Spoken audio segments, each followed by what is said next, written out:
Samantala, kinababahala na rin ng palasyo ang nangyayaring truck holiday sa siyudad ng Maynila dahil malaki ang naging epekto nito sa ekonomiya ng bansa. Para sa detalye, balitaan mo kami, Noel Perfect.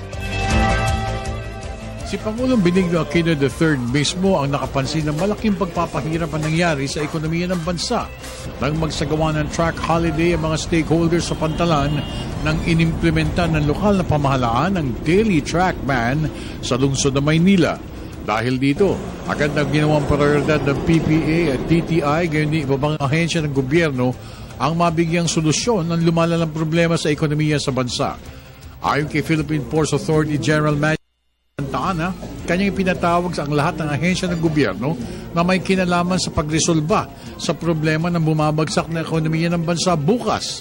Layunin nito ay ipabukas ang lahat ng mga warehouses at iba pang mga bakanting lugar sa mga pribadong puerto at makipag-usap sa mga kinaukulan na lungsod na sana ay mahabaan pang oras ng pagdaloy ng truck sa mga lansangan sa Maynila. We're coping up with the limited operating hours ng trucks. So kung 5 hours yung operating ng trucks, kailangan babaguhin natin ang system support. Ay papakasapan natin ang mga importers, exporters na buksan nilang warehouses nila. Yung mga, kasi may mga warehouses sila, normally alas 8 ng umaga hanggang alas 5 ng hapon yan. So kung bubuksan nila yung warehouses nila, makakatulong sa cycle time ng truck yan. Bukas ang bangko, bukas ang customs, ang port naman 24/7.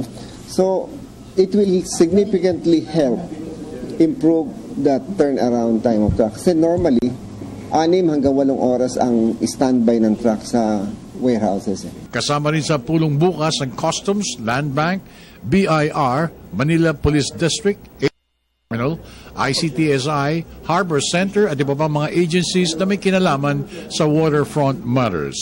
We have to balance between traffic in Metro Manila, which is comfort and convenience ng mga tao, at the same time flow of trade and commerce, which is economic. Yeah.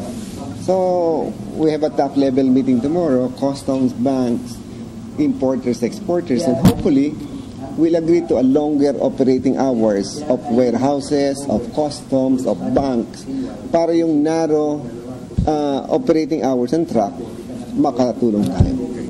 Para sa Telebisyon ng Bayan, ako naman si Noel Perfect.